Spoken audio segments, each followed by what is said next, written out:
I used to think I was unbreakable. Not in a tough guy way.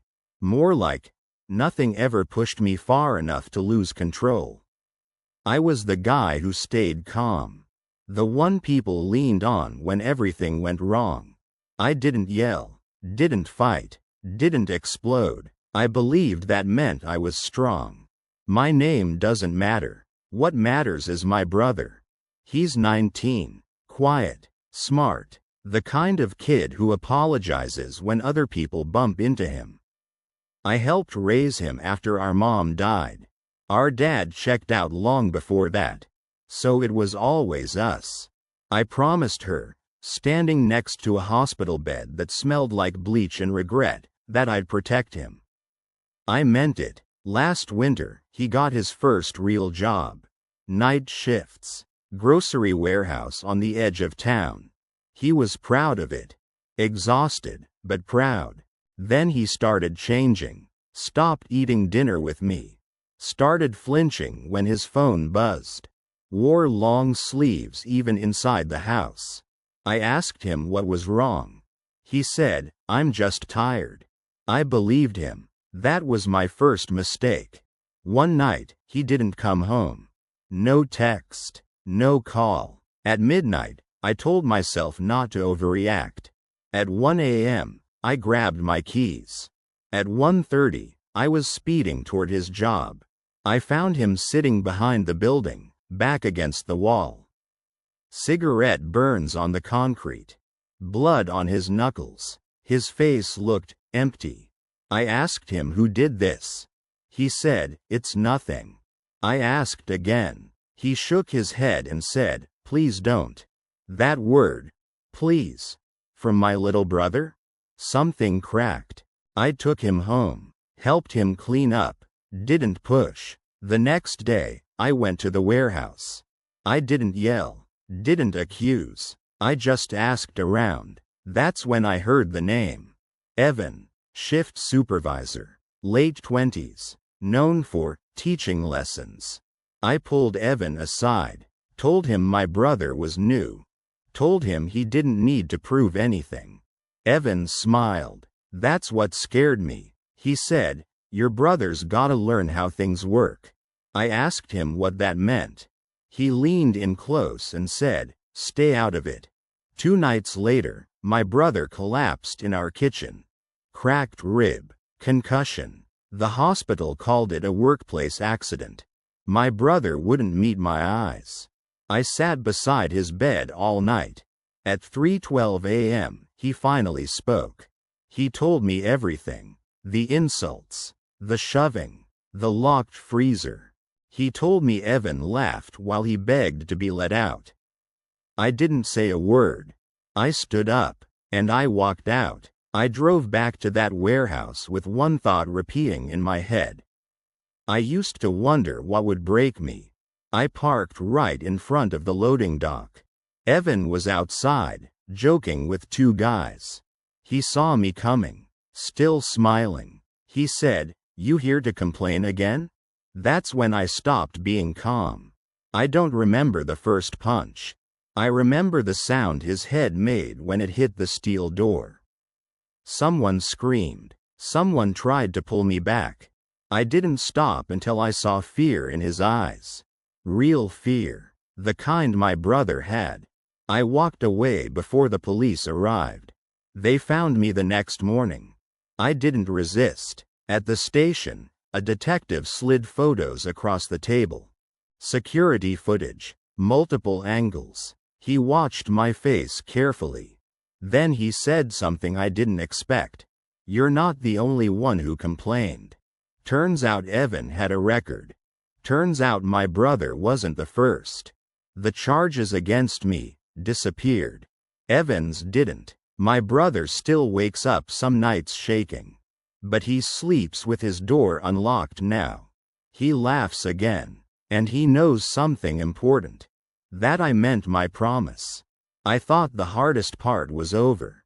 I was wrong. The first week after the arrest felt unreal. Like my life was happening to someone else. People looked at me differently. Not afraid, not angry, careful. My brother didn't ask questions. Didn't thank me. He just stayed close, like he used to when we were kids during thunderstorms. I told myself that meant he felt safe. That lie helped me sleep. Until the letters started coming. The warehouse fired Evan the same day the footage went public. 3 other employees came forward. 2 parents. 1 lawsuit. Everyone kept telling me I got lucky. That word followed me everywhere. Lucky the charges were dropped. Lucky the judge never saw my face. Lucky I didn't ruin my life. They didn't see the way my hands shook when the phone rang. They didn't see how my brother froze whenever a truck drove past the house. 2 weeks later, I got the first voicemail. It was Evan's voice. Slow, calm. He said my name like we were friends. "You think you won?" I deleted it. The second voicemail came the next night. "You ruined my life." I blocked the number. The third came from a private caller. He laughed. That night, I sat awake with a kitchen knife on the table between my hands. I hated myself for it. A detective showed up at our door the next morning. Different one this time. She asked if I'd been contacted. I told her the truth. She nodded, like she expected it. "Evan made bail," she said. "He's not supposed to contact you." I asked what happens if he does. She didn't answer right away. That silence said enough. After she left, my brother asked if everything was okay. I said yes. That was my second mistake. A week later, someone spray painted our garage. Just one word: snitch. My brother scrubbed it off before I got home. I saw the raw skin on his hands and felt something twist inside my chest. That night, I checked the locks twice. Then 3 times. I dreamed about that warehouse. About the freezer door closing. About being too late. I woke up sweating, my jaw aching from clenching my teeth. People at work whispered. Some avoided me. Others treated me like a bomb that might go off. I overheard someone say, "He snapped once. He could snap again." They weren't wrong. The hearing was scheduled for March. Evan's lawyer argued harassment, assault, excessive force. They used words like vigilante and uncontrolled rage. I watched Evan from across the room. He smiled at me, not angry, confident. That's when I understood something. He didn't think he lost. He thought this was just another game. After the hearing, my brother finally broke. He asked me if this was his fault. If I would have been better off not knowing. I didn't answer fast enough. That look on his face will haunt me forever. 2 days later, he didn't come home from school. His phone went straight to voicemail. I drove the route twice. Checked his friends' houses. By sunset, my chest felt hollow. At 8:17 p.m., I got a text. "If you want him back, come alone." There was an address. An old industrial park. Abandoned. I called the police. They told me to wait. I hung up. I didn't grab a weapon. I didn't need one. I drove faster than I ever had before. The building was dark except for one light. A single bulb hanging over a loading dock. I stepped out of the car. And heard my brother's voice. Muffled. Panicked. I moved forward. That's when Evan stepped into the light. Smiling. He said, "Now we're even." I realized then, this wasn't about revenge. It was about control. And he thought he still had it. I took one more step toward him. And that's when everything went wrong. I took one more step toward him. Evan raised his hand. My brother screamed. That sound hit me harder than any punch ever could. Evan told me to stop moving. Said we didn't need to make things worse.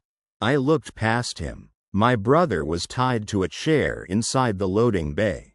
Lip split, eyes swollen, still alive. That was the only thing keeping me standing. Evan talked like he was explaining rules to a child.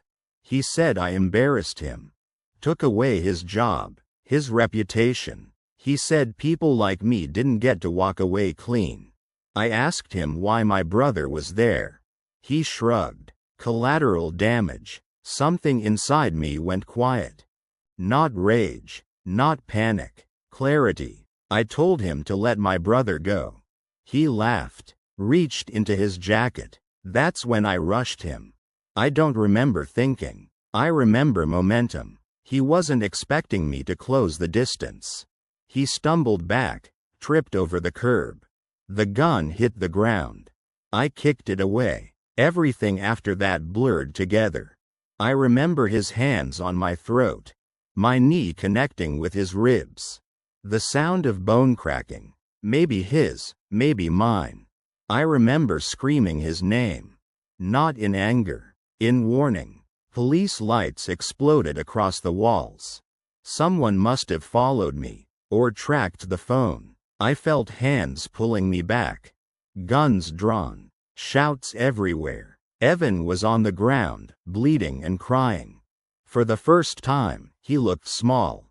An officer cut my brother loose. He ran straight into my arms.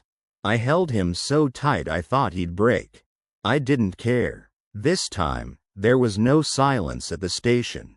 There were statements, photos, medical reports. There was footage again. Evan didn't deny it. He couldn't. They charged him with kidnapping, assault, illegal possession of a firearm. This time, there was no bail. I sat in the hallway while they processed everything. My hands were steady. That scared me more than anything else. A week later, my brother asked me something I wasn't ready for. He asked if I'd do it again. I didn't answer right away. I told him the truth.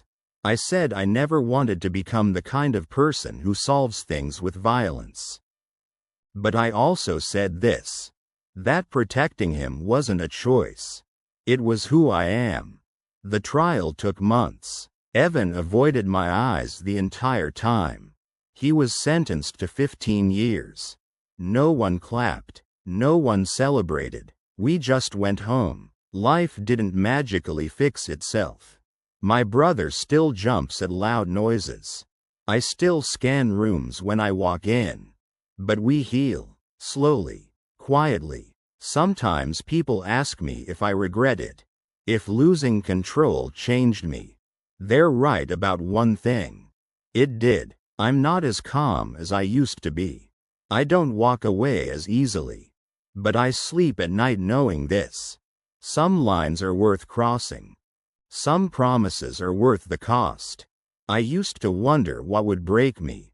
Now I know. If this story moved you, please like the video and subscribe to Golden Hearts Stories. Your support helps these stories reach the people who need them most.